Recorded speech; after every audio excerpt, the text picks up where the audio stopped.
Hello, everyone, and welcome to this week's discussion on advanced game mechanics.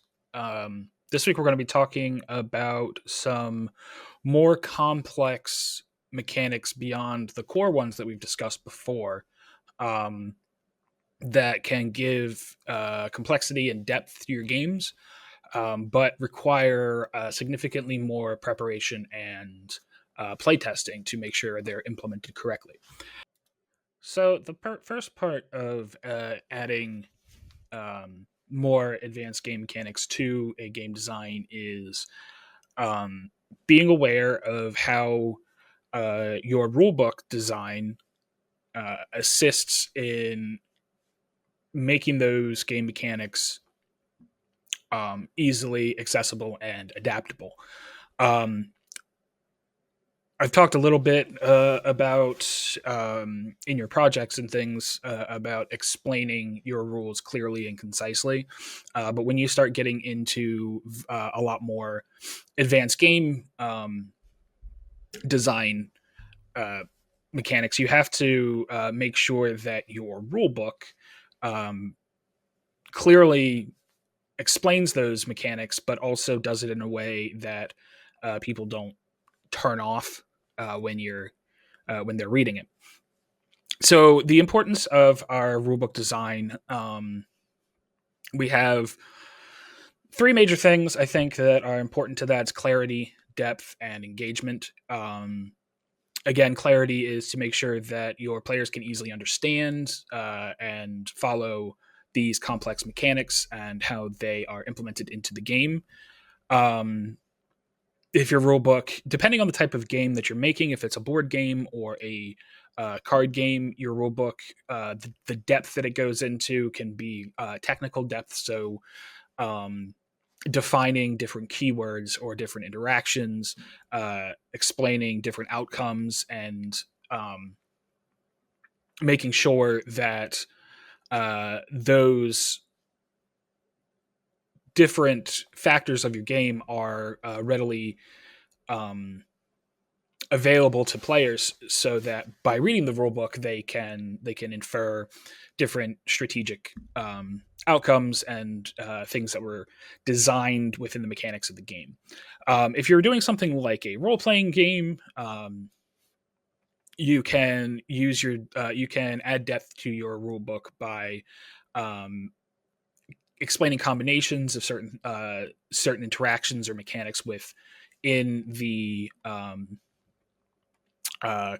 the confines of the story that you're telling. So, um, more advanced character creation mechanics and how those affect negotiation or bartering, or how they affect combat. Um, these are things that are important to keep in mind when designing your rule book, and you want to kind of strike this balance between being clear and concise with your rules explanations, as well as allowing players to kind of see your vision um, through the mechanics in the game. And the last part is engagement. Depending on the theme of your game or um, the genre the game is in, a rulebook can be written colorfully um, or flavorfully in a way that can draw people into the game world.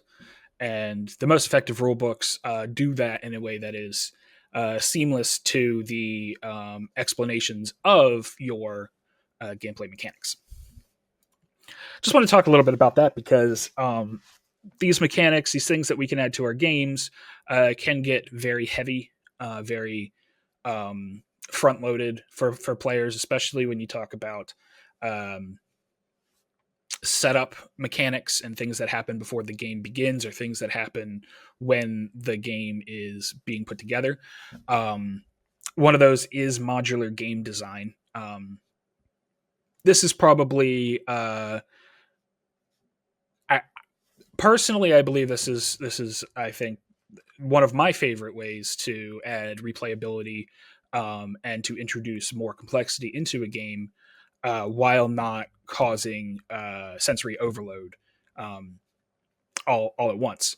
So modular game design is an idea of whether it's through your board, your game pieces, your cards or tokens or um, scenarios that your game has created, having that flexibility of adding and removing elements or um, randomizing those elements to create a unique gameplay design, gameplay experience every time they play.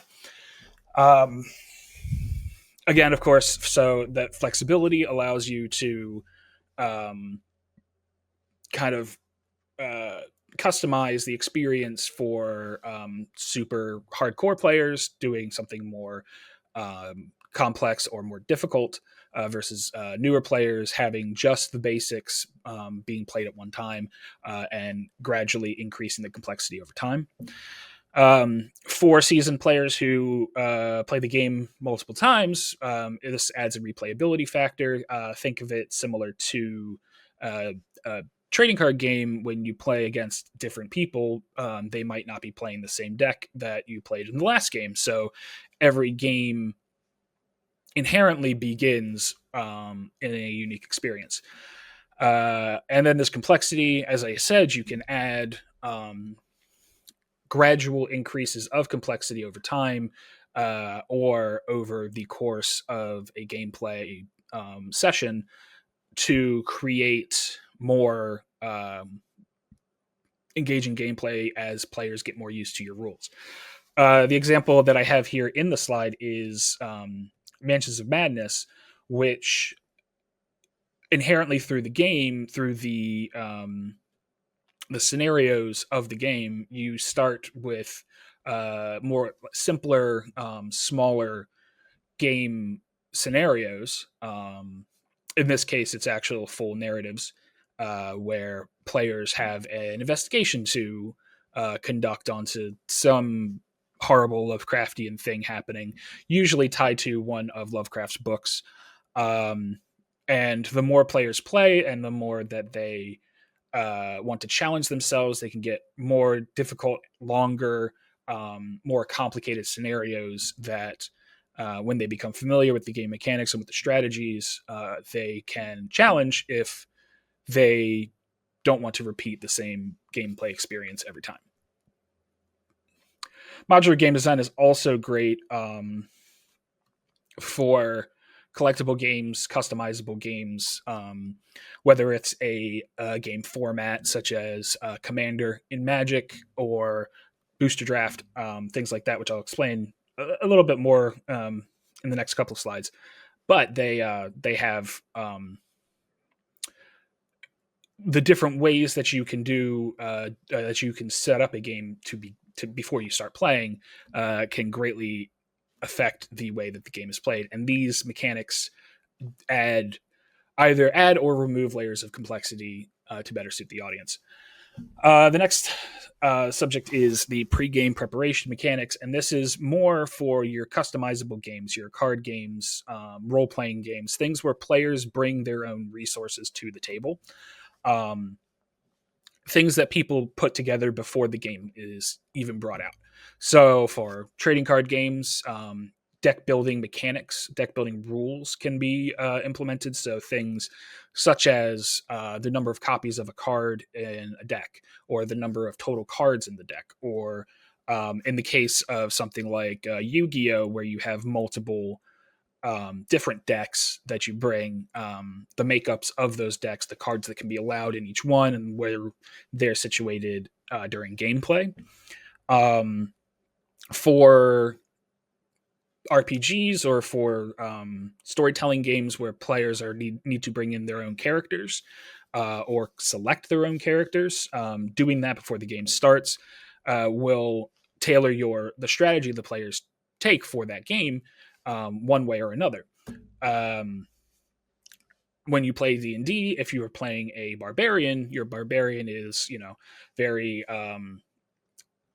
swing first, ask questions later, or ask questions never, versus a bard or a wizard that's more negotiative or more scholarly in their approach and trying to be less violent. So before the game even begins, you're preparing your characters. The barbarian getting big, strong weapon versus the wizard getting a bunch of uh, books and scrolls, and the bard um, probably getting a bunch of beer and musical instruments to make sure everybody has a good time. Things like that. This is all something that you can lay out in your rule book, in your um, in your gameplay, or in your rule set, to make sure that players know what to expect to bring to the table before the game begins. Our next topic is asymmetric player abilities. This is something that pertains pretty heavily to things that have specific roles during a game, whether it's an RPG where players have their different classes that can excel in one area and lag in another. The example of the barbarian being very good at combat, but not being very good at talking or negotiation or being intelligent. Um, or in a secret role game where like Mafia, where players all have specific abilities and objectives during a game, and they can differ from one another, but they are tested in a way that makes them overall balanced in respect to the rules of the game. It may not seem like, if you're playing Mafia, that a citizen has the same level of power as a Mafia member or as one of the police roles. But in the perspective of the overall gameplay, they can affect and can win the game equally to other players. Asymmetrical player abilities require a lot of playtesting in a lot of different aspects. So for RPGs, you have things like your character's class, your character's abilities. For a more D&D style RPG, feats and uh, armor class and things like that require making sure that those are balanced one to one another throughout the course of the game. Not to mention leveling and additional abilities, magic items, things like that. You have to be very careful when applying all these unique asymmetric um, mechanics to certain roles in a game, that one role doesn't become clearly more powerful than the others. And also, you want to make sure that surprises are reduced, kept to a minimum. So the next part here is strategic interplay. These asymmetric abilities can cause very interesting strategic interactions with each other that during the playtesting process you want to make sure that you're aware of, so that you don't um, or become aware of during the process, so that you don't release the game to people to play and then they figure out that the different roles are imbalanced and tend to prefer one over others. And of course, while you're playtesting these mechanics, you can run across emergent gameplay, which is that unpredictable aspect of strategies or methods of implementing player abilities or role mechanics that create interesting scenarios, and you want to allow that to occur because that can grow kind of the depth of your game. But also, you want to make sure that there are ways for the players to adapt um, and to innovate um, within the confines of your game, and not allow them to uh, not be able to interact as favorably as you'd like. An example of emergent gameplay that is taken to kind of an extreme, that requires a bit of reining in every once in a while, is a ban list on a trading card game, or an errata on a game mechanic. So when you get to the point where players are playing a certain strategy too much, or players are not playing things that you thought that they would play. Doing something like an errata or a change to a ban list can allow kind of open that floodgate of additional emergent gameplay to occur.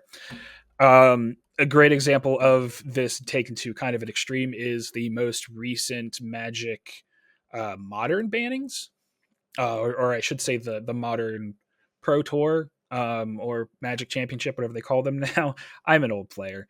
Um, where the card Nadu that had just been released specifically for a different format for Commander players ended up being the best card by a mile within the confines of this tournament. So Wizards of the Coast had to ban that card pretty quickly to make sure that people didn't just gravitate towards a single strategy. And given that the card pool for Modern is so large, allow players to have a lot more variety in their gameplay. So these are things you want to make sure that you're aware of when you're introducing these asymmetric roles or abilities. So let's go a bit into emergent gameplay and replayability. And I talk about with emergent gameplay, you want to encourage it and keep an eye on it and be aware that it can happen during playtests or when a game is released. That can lead to your unpredictable outcomes or adapting to different strategies. But it can also create new ways to play the game that you had never intended. So these emergent mechanics or strategies can actually create different ways of playing the game that you had not thought of or had not intended originally. Um, I have talked about trading card games multiple times this week, but it's the easiest explanation. So, when Magic the Gathering was first created, it wasn't designed to be a game that you could do a booster draft with, which is, for those who aren't sure, you receive sealed booster packs of cards and open them up one at a time at a table of a bunch of players, and you pick a card, add it to your deck, and you pass those packs around. You keep doing that until you have enough cards to build your own deck, and then that's the deck that you play with during the draft.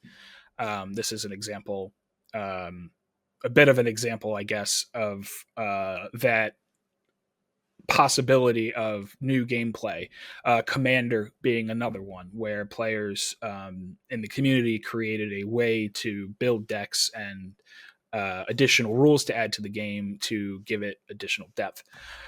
This is something that's a lot easier to accomplish with something collectible or expandable like a trading card game, but is also possible in role playing games or even in board games or non collectible games. So, examples of house rules in Uno or Monopoly are things that the designers had not intended on, such as passing around plus a draw two in Uno, where I play a draw two, and then the next person plays a draw two, and the person after that has to draw four or whatever the house rule is. This is not something that the designers had intended when they created the game, but it's something that the players added to the game through iteration of their own. So it's good to keep an eye on this emerging gameplay and see how these, especially in your playtest, to see how these ways of playing could be added to or implemented into your game design. And let's bring it all back to our iterative design process. So when we are adding advanced game mechanics to our games, we have our base set of rules, and now we want to increase the depth, increase the strategy, add things that were suggested to us through playtesting. We want to make sure that we start with our foundation mechanics, our foundation rules, and that those are tested well and solidified, so that first, so that you have kind of a barometer to go back to, a origin point to go back to, so you can strip down mechanics that don't work well or that become overly complicated, add new ones, layer that on top of other ones, things like that. You want to have your base mechanics of your game set up. So in a board game, you want to have the turn order, the objective, the way that players move through the board, things like that. You want to make sure that those are all solidified, and then start adding those advanced mechanics on top and testing them, doing iteration. So you're adding a unique role to the game that a player can take. You want to test to make sure that that unique role is balanced against all the other roles in the game. And you want to make sure that if you're doing an RPG, for instance, if you add a different kind of weapon or a different kind of magic to your game, that that is then tested to make sure that it works. This doesn't require full play testing sessions as described earlier in the course. However, it's something where you might get together with a couple people or one other person and play multiple rounds using that new mechanic to make sure that, and you're recording data while you're testing that to make sure that it's not overly too powerful or completely ineffective, and you get a nice balance in that. And then as you're adding more of these mechanics to your game, you want to make sure that they mesh well with mechanics that you've previously added. And eventually you get to the point where the game is a good balance of these additional complexities while also having that core game design that you started with still present.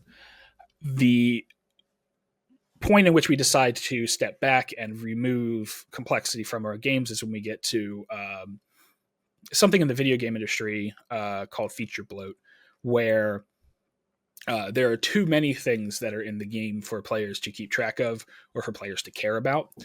So we want to not overwhelm people with the amount of complexities in our game.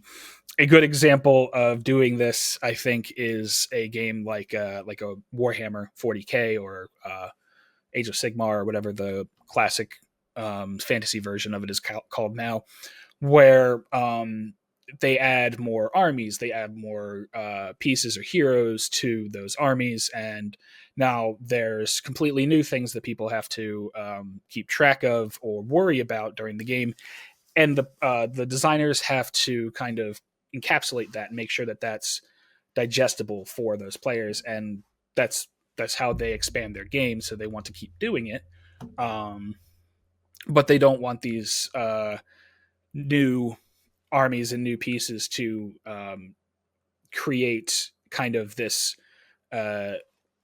black hole where you lose a lot of the original charm or the original gameplay that you start with. And I believe that's our last slide. Yes, it is. All right, so that'll be it for us for this week. Gonna go check real fast. Okay, so for the due this week, we have our discussion from last week as well as the discussion this week. So make sure that you post and respond to the two discussions in this week's module. In addition, I would like everybody to start working on your advanced game design project, which will be due next week on the 27th of October. Yes, 27th of October. And if you have any questions regarding that or what you should be doing for it, please reach out to me. I will post along with this video the feedback peer review discussion post. And moving forward, now that I have solidified the way that we're doing this, please post your advanced game design projects when they're finished to that discussion board, and then respond to two other classmates' projects with feedback, criticism, and constructive criticism, of course, and suggestions. And that'll be it. So thanks, everybody. See you all next week.